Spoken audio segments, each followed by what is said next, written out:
we have just finished an awesome day of racing here at Lake Elsinore in California for the last round, the complete final of the Lucas Oil Pro Motocross Championship. Let's go and take a look through the races of what happened today, and I'll catch you afterwards with one of our rookies. In many ways, you can say that motocross in the United States started right here, literally in Lake Elsinore, the scene of many an epic show in the great film On Any Sunday. Today, a much more modern form of motocross with the second annual Lake Elsinore National, brought to you by Red Bull, and we're covering it in the RacerX Motocross Show, presented by motorsport.com. All right, you already know the championship is sewn up in the 450 class, but whole shot money is still on the line. Yeah, Kennard and Weimer don't have a shot at it. They're not pumped. But who is pumped? Villopoto and Barcia could steal it from James Stewart. There is Austin Howell's dad dropping down some rocks. I like to call him, Mr. Howell. Howell somehow was gated between the Ryans and gated in front of them, Josh Grant, who was going to grab the MotorcycleSuperstore.com hole shot ahead of Barcia. So Barcia doesn't get those hole shot points he was hoping to get. And Grant, Southern California native, was showing his familiarity on this terrain, leading Villopoto, and then a battle with Metcalf and Dungey early in this first moto. Now, Grant was fastest in both practice sessions, so he was off to the races early. Look at the lead he built up. Barcia has got Villopoto to deal with in a fight for the number 2 spot. In case you're thinking Ryan Villopoto was going to back off after he won the title, okay, honestly, nobody thought that was going to happen. And there he goes right past Barcia to take over second.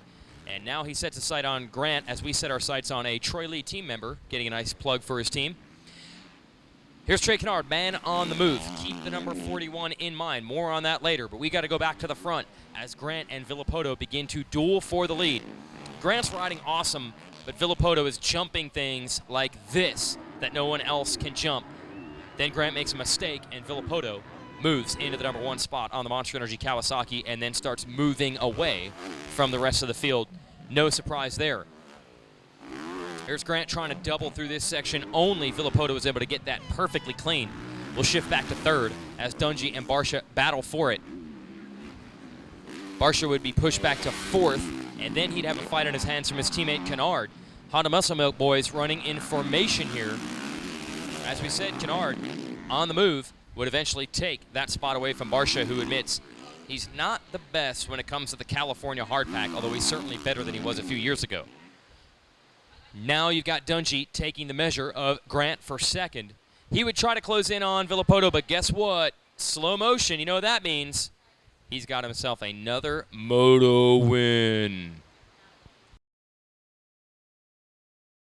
Okay, final moto of the year. Ryan Villopoto is going to show you how you get good starts. Okay, here's Motocross 101.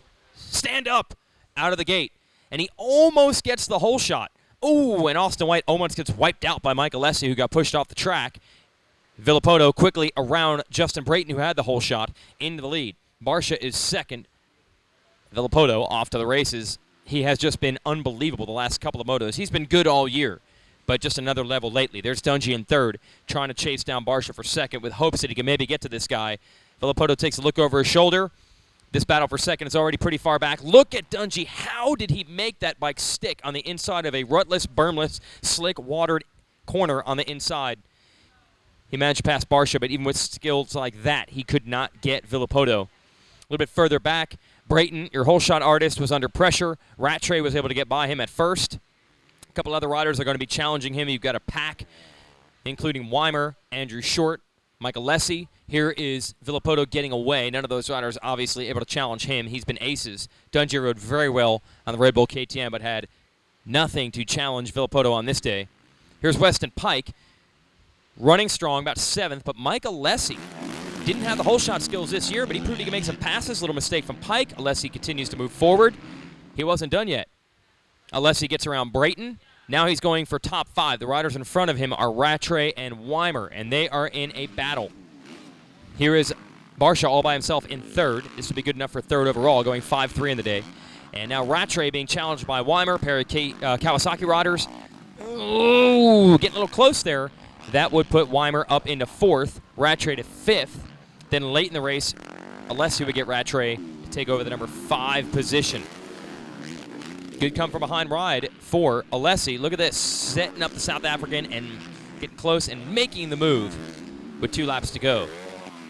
There's Barsha in third. There's Dungy in second. And you know what's coming next. Ryan Villapoto in slow-mo. Ending the year with 6 straight moto wins, as if there was any doubt. And some high fives. Yeah, he's not too pumped on it. That is hair black. That was pretty cool. Here are your results for the day.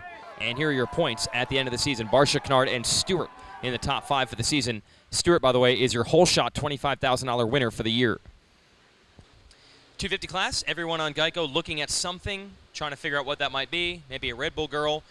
There's Cooper Webb. Everyone has the umbrellas out because it is hot. And also hot is Zach Osborne. Watch wheelie time. We'll show you another look at the 338 gets. This motorcyclesuperstore.com whole shot. Yeah, putting the power down.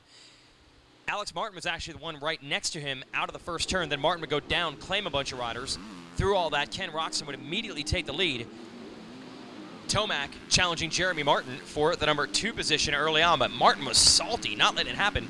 Here's Adam Cincerillo. He and his teammate, Martin Davalos, were left in last and next to last when Alex Martin went down. They were on a comeback charge. More on that later. Cooper Webb now hanging on the back of Tomac in 4th. Tomac was 3rd, trying to get around Martin, and Roxon was getting away. Kenny, watch a little knack-knack here. Woo! Kenny, hold on to that thing. Otherwise, he was riding very well up front, and Tomac could not get around a very stubborn Martin. Every time Tomac got close, he made a mistake twice. The new champion of the class went off the track and would have to hit the reset button. Right behind them, you've got Osborne, Bogle, Justin Hill, and Will Hahn. It's always close in the 250 class somewhere, and then it starts to tighten back up for second as Tomac goes after Martin again. Took 3 or 4 pass attempts. Martin was on the gas today, finding that Unadilla and Millville mojo. And then we go back to this battle. Here Bogle has taken the measure of his teammate Osborne. Hill's still right there. Hahn's still right there. It's always fun to watch this class.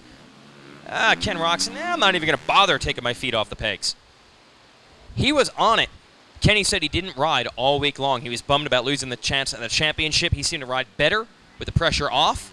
Tomac would eventually take the measure of Martin to get to second, but he could not run Roxon down. And here's Webb still staying in touch with the lead trio.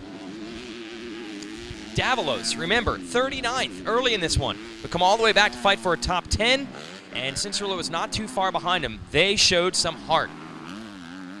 Late in the race, here's Hill and Jesse Nelson under pressure from Davalos, who was really charging, but no one was charging as well as Roxon. This had to feel good. His first moto win since Redbud for the German.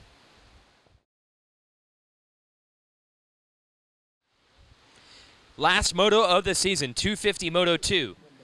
Showdown for the overall, Roxon versus Tomac. Roxon had the first moto win. Tomac, if you're new to motocross, he knows that the second moto and first moto are combined to create the overall results for the day. Off the start, same as moto number 1, it's Zach Osborne getting the whole shot. Blake Baggett was actually second around turn 1, made a mistake. Osborne in the lead. Baggett working his way forward. Roxon is a pretty good start as well. But Baggett was on fire early in this one. He didn't even finish moto number 1. Cooper Webb takes the lead from Osborne. Osborne now has pressure from Baggett in a battle for the number 2 spot. Baggett, after that crash in moto 1, recovers. He's in second. Now he's going after Webb for the lead. He would eventually get around the rookie, and the Southern California native would start pulling away from there. So Baggett trying to end the year on the high note.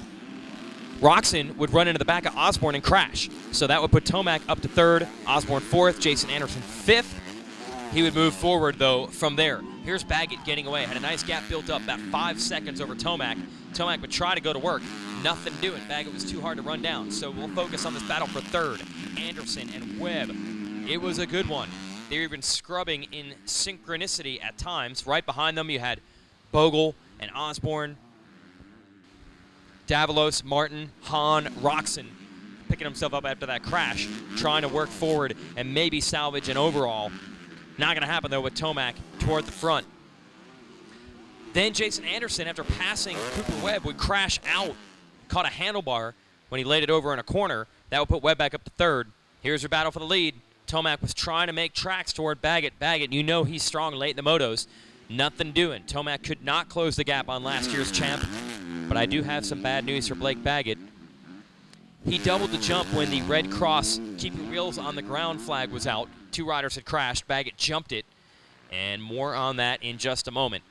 As far as on the track, Baggett was untouchable. Tomac with 2-2 scores was going to get the overall anyway because Baggett didn't finish moto number 1. Baggett gets to the finish line first. He gets a slow-mo clip. But then here is the bad news delivery. Baggett finds out he's going to be penalized for jumping the double with the red cross flag out and be pushed to second. Tomac will actually win the moto and the overall. And there's Mama Webb. She's happy. Her boy takes his first career overall podium, way to end the season for the rookie. Yeah, he's going to celebrate with champagne for the first time. So, hey, let's talk to the rookie with Georgia Lindsay. Cooper Webb, what an awesome way to finish today. 3rd overall in your rookie season, 9th in the points in the championship. How do you feel about all of this? I'm pumped, to kind of come in and end the season on a really good note and get a 3rd overall was awesome. And kind of my goal all year was try to get the top 5 and kind of be around that area. So to end it with a 3rd and 2 great starts and a solid year, can't complain, and pumped and looking for the future.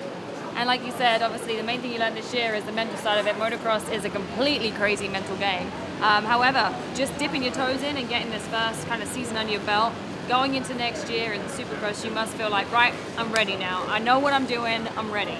Yeah, for sure. I think just so much of all the stuff I learned this year I'll be able to bring to Supercross in all the years to come, and just knowing what kind of works now and what doesn't, and how to look at stuff. And like she said, the mental side is huge, and it's totally different animal outdoors. So kind of gone through about everything you can kind of go through. So I'm looking forward to the future and next year, and just keeping on. Yeah. Okay, we're going to let him go and take a nap on this note. It's been a long day, but you're going to leave with a smile on your face. Congratulations today with that 3rd overall. That was absolutely awesome. Cooper Webb. Now that's it for the RacerX Motocross Show, brought to you by motorsport.com, and I'm Georgia Lindsay.